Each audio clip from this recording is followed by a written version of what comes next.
Hey guys, welcome to another video. Today I've got a wild game to show you, played by Rwest, Clears and Naupo against Moist Esports, and we're going to kick things off with a beautifully executed kickoff strategy. Naupo forcing the ball to the right hand side, perfectly into the path of Clears, who is cheating on that same angle. Something that you still see these guys do with their new teammate Nader in RLCS. I think it's going to be a very popular kickoff strategy worldwide when people clock on to the success that the Twins are having with that strategy in the Middle East.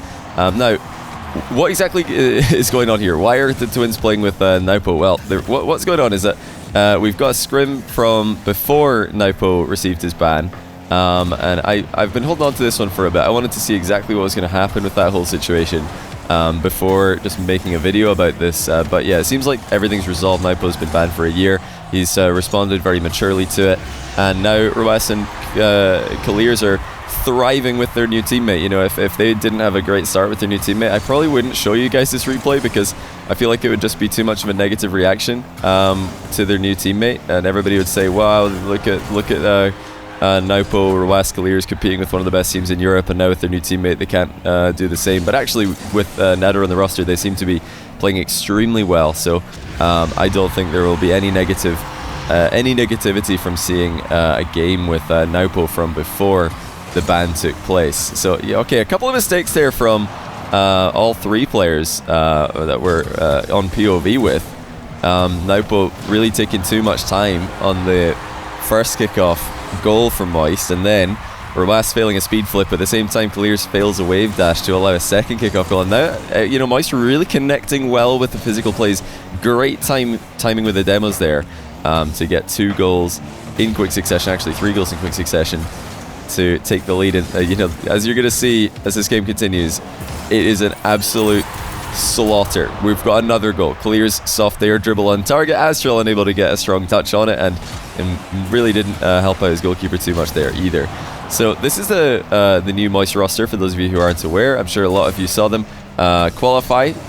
And oh my goodness, what's going on here? Is an infield pinball pass goes into the bottom left corner, hit the goalkeeper, hit the post on the way in, but the Twins managed to force the issue there. Great timing of the arrival by Clears. Like I was saying, Astral playing for Moist now. Vatira's moved to Carmine Corp. It wasn't a direct or a complete trade when it came to those players. Astral did have a few different options, a few different tryouts before landing on Moist.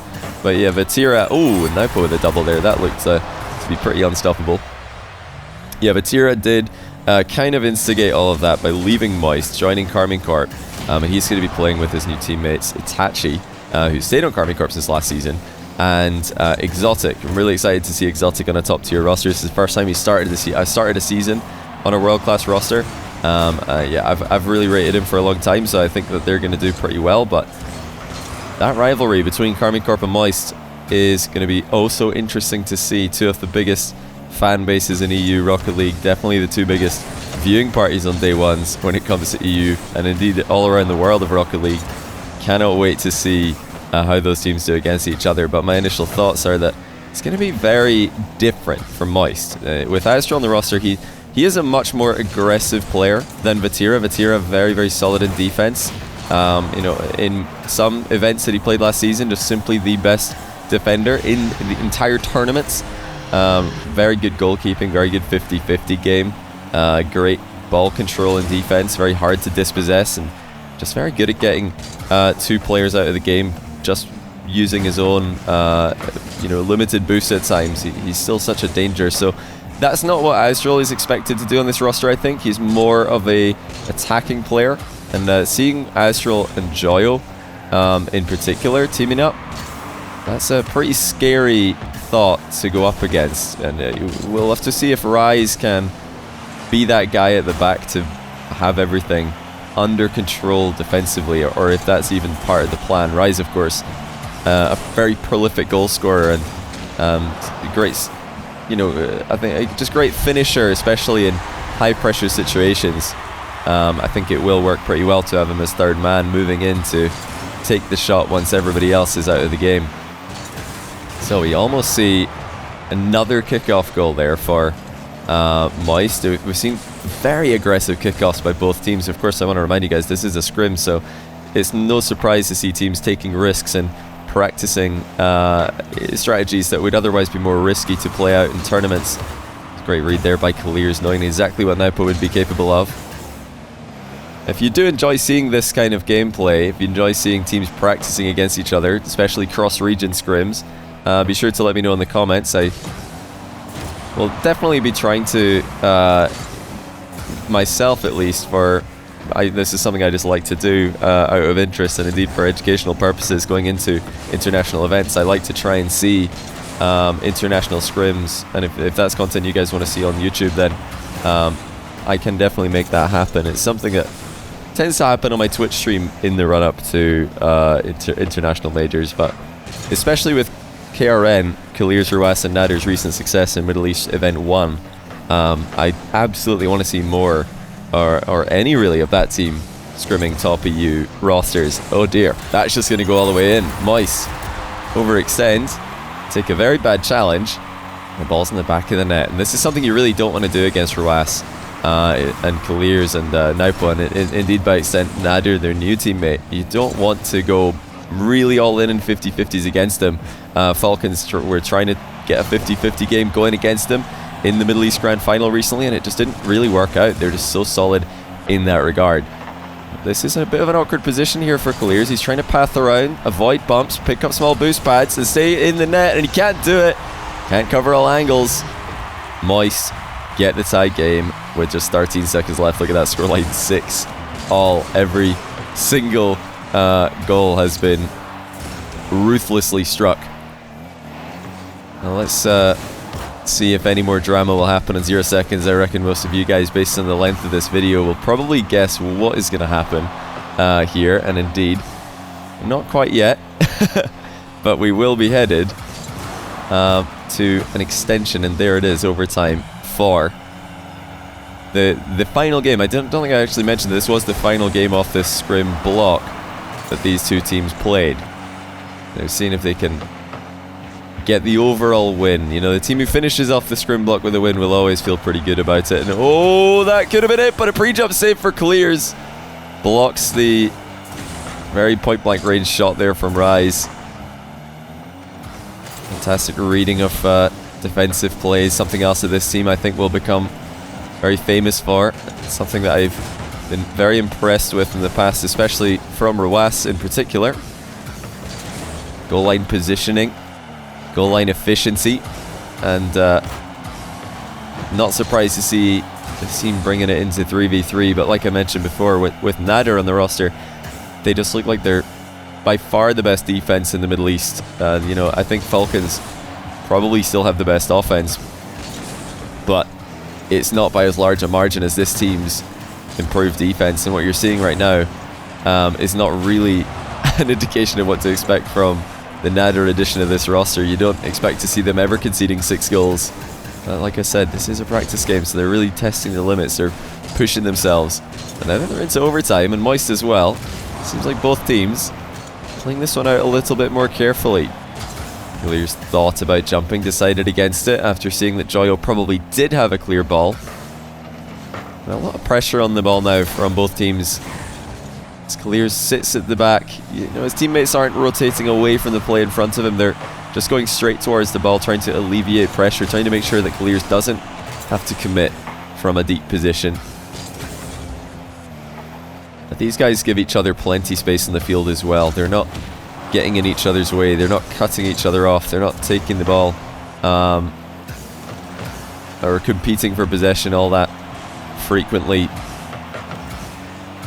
There's actually a point of discussion yesterday on the podcast that I do every week, or actually it's usually every 2 weeks, but we have done it 2 weeks in a row now with Rizzo and CJ. You know, a lot of people wondering what will happen if KRN, if Ruas, Clears and Nader can continue to dominate MENA. Will Falcons try and pick up one of their players? Will any of the KRN players even be interested in joining Falcons? Would they want to see if the grass is greener on the other side? You know, personally, after watching the event, I would be surprised if it happened. I think that these guys look absolutely spot on with their play style, with their mechanics, their teamwork. It would definitely be a shame to see any change of roster in the upper echelons of MENA, with only one team making it to majors every single time this season. And lots of offensive pressure here from Moist. Just knocking on the door, but really well played there by Clears. Naupo read the play excellently as well. He's moved into the center of the box just to cover the potential of a downward pass there from Clears. It's something that you've always got to think about when one of your teammates is on the back wall, and this is even more applicable to lower rated games, ranked games, than it is to pro plays. If you've got a teammate on the back wall above the net, a good option is to just not just to imagine that he's missing, but to try and get into a position to cover if he does end up dropping the ball down into the middle of the box like happened there.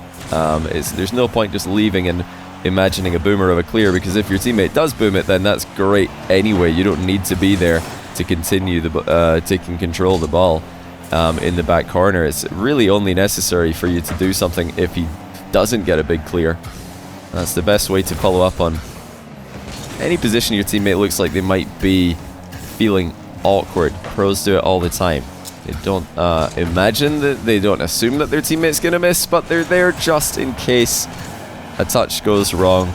They're there just in case the ball drops down into a dangerous position in defense. But what a change we've got here, and how typical it can be for professional Rocket League, that you have all the goals in regulation, and then as soon as you get into overtime, both teams settle more into a safer rotation. High air dribble bump there from Rawas, but the ball had too much distance to travel. It was not going to be a threat after the bump landed.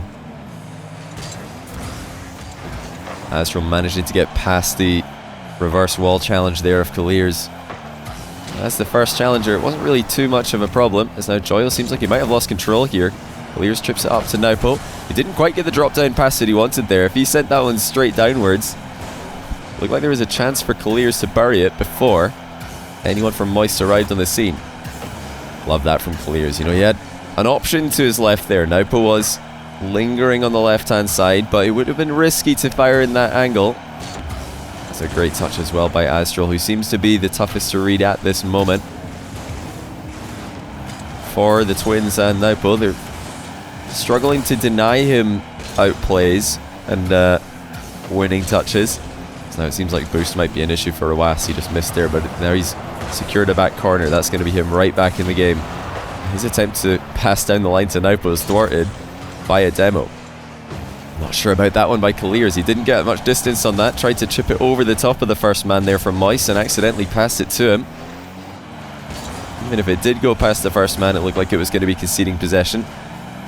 Controlling the ball in these kind of moments can be such a big deal. We saw a pretty similar position develop into a goal for the Twins and Naupo earlier on, where they just baited Moist into the back corner, got a big dunk, and then it just flew straight into the net. And not for the first time. Naupo finds himself on the back wall, but again, unable to get the pass downwards. Clear's going to give it a go, but before he can try and bump the goalkeeper, Astro comes in behind him and takes the ball away. Both teams continuing to pressure excellently with their recoveries. Astral just able to do enough there. Naupo looking threatening. Nobody from Moist moving on towards the ball there. That was not the right option from Clears. Nobody challenging him, but unfortunately he just gave the ball away. Definitely a bit of a turn in the tide when it comes to pressure, as we get into this 7th minute of overtime. Who said pro teams don't try in scrims? They're really fighting for this one. I will reveal the overall result of the scrims. Don't want to do it right now, in case it makes you guys think that this is going to go one way or another. But these two teams, total at least from what I've seen, played 6 games, and they were all competitive. And lots of deep third man positioning, resulting in these lob clears, these big attempted passes downfield failing. This is a strategy that works more against a team who have a high line, a team who are trying to intercept early, a team who are positioning aggressively. Oh, that was close. Clears nearly get caught out of position, but a beautiful wall dash gets him back to the ball in time to clear it. The fact that he can just whip that one out on demand in such close quarters really shows how confident he is with that mechanic, and you can definitely see plenty of those if you watch these guys play in MENA. Naupo again just recovering straight back towards the ball. That gives Kalir's time to sit on the goal line. He's done well. Naupo again follows up with Kalir's save with a good 50-50, but notice which way players travel when they can. They're trying to go straight towards the ball as they get back towards their team's half. If they can't get towards the ball, if the ball's too far away from them, then they tend to rotate away from the play and let a teammate come in. The reason for that is it's just so much harder to react as an attacking player to someone who's challenging you from your blind spot, somebody who's coming in behind you, someone who's coming at you from an angle that you cannot see perfectly without physically looking behind you by pressing the camera look back button on your controller. Azrael really is a menace, so you can tell his touches are surprising. Naupo and the Twins, very, very often he just gets that little bit more power on the touches that he makes. He just gets to the ball that little bit sooner, and he's definitely looking like a real troublemaker for Moist in this game, which is now getting towards 10 minutes of overtime. Whoever's in the next scrim block after these guys must be getting pretty annoyed that they're having to wait so long. Not sure if either team had any scrims after this one. Alright, it's worth mentioning that Rise himself, after being asked just yesterday who does he think is going to win more regionals in Middle East this season, KRN or Falcons, he said KRN without a shadow of a doubt. And you know, I think he has had practice against both those teams recently, so even after Nader's joined the roster, no changes to many pro player predictions. A lot of people back in KRN, the younger team, to have the drive, to have the work ethic to just continue improving and already build on what has been a perfect start to their season. 10 minutes OT. Who can get the game win here? Playing it out like it's a grand final of an international major here. No risks being taken at this point. Both teams challenging as a unit, both teams looking for opportunities, but that's a mistake. Suddenly, Joyo breaks free, but the ball bounces up horribly for him. And that really could have been the game over right there. As rare moment where you see a third man and a second man unsure of whose ball it was to go for. I think we know from Kalir's POV, can't really fault him for thinking that would be his ball. I'm not sure why the third man would lunge in there. Clearly, they must have expected to have a completely free ball, because if you're going in as third man for anything other than a free touch, it's not the best idea. Now Kalir's nearly lands a double tap. He did go underneath Joyo effectively, but Rise switches the other end, and it's a great save, and a dunk will end up going in, but what a save that was to force it. Let's go and watch that back just one more time, because after two phenomenal chances, one at either end, we needed a perfect follow-up on Rise's attempted air dribble bump. Just a little pop bump here. He did well with it. He managed to get away from Ruas, get over the top of him, threaten Naupo enough to leave it open for Azrael to win it. What a game played by Naupo the Twins versus Moist Esports. Like I said earlier, these guys, not as far as I'm aware, still playing or practicing together. Naupo is banned for the entire duration of the season, so before anyone says, is this just them planning for when they bring in Naupo later on in the season? That's not going to happen. Naupo is banned for the whole season. Kalir's Ruas looking fantastic with their new player, new teammate Nader. And you know, if they weren't, I probably wouldn't have uploaded this replay, because I don't want to bring any negativity or negative comparisons between Naupo and Nader. I think Nader deserves all the credit, deserves all of the praise for the recent success that they've had. And I can't wait to see more from them. And like I said, if you guys like this kind of content, you want to see crazy scrim, crazy practice replays, especially cross-regional, just let me know in the comments, and I'll be glad to try and get those matchups happening. Yeah, look forward this weekend to seeing how Azrael, Joyo and Rise are going to go in EU. They didn't have a perfect qualifier. They looked a little bit inconsistent, but still made it in with a decent seed. And I expect them to make it into the playoffs without a shadow of a doubt. But yeah, it's definitely a stacked EU regional, as they always are. Yeah, appreciate you guys watching the video today again. Hopefully you enjoyed this. Hopefully it was interesting to you. Just to have a little bit of a look back at what might have been with Naupo, Caliers, and Roas. They did tie this scrim, I think, overall. I think both teams won 3 games, if I'm not mistaken. So, yeah, very, very solid team. And I think that they're just as solid, looking just as dangerous with Nader on the roster. So, yeah, definitely want to see international matchups with Nader, whether that be at a major, whether it just be online scrims. I personally will be looking forward to seeing how they go against the top EU teams and top teams from all around the world. But yeah, like I said, guys, appreciate you tuning in today. Hopefully you enjoyed that. I'm going to be bringing more 1v1 show matches to the channel this week before we get towards EU regional at the end of the week come this weekend. So keep an eye on my Twitch stream for that. I get a lot of people asking, why don't I see Twitch notifications when you're live? Well, that's because Twitch notifications aren't the best. So if you want to know when I'm going live, best place to find out is on Twitter. I do tweet before all my streams, and notifications there are far more reliable. So you can find my Twitter in the bio down below. Have a good rest of your day, guys. Thanks for swinging by, and I'll see you in the next one.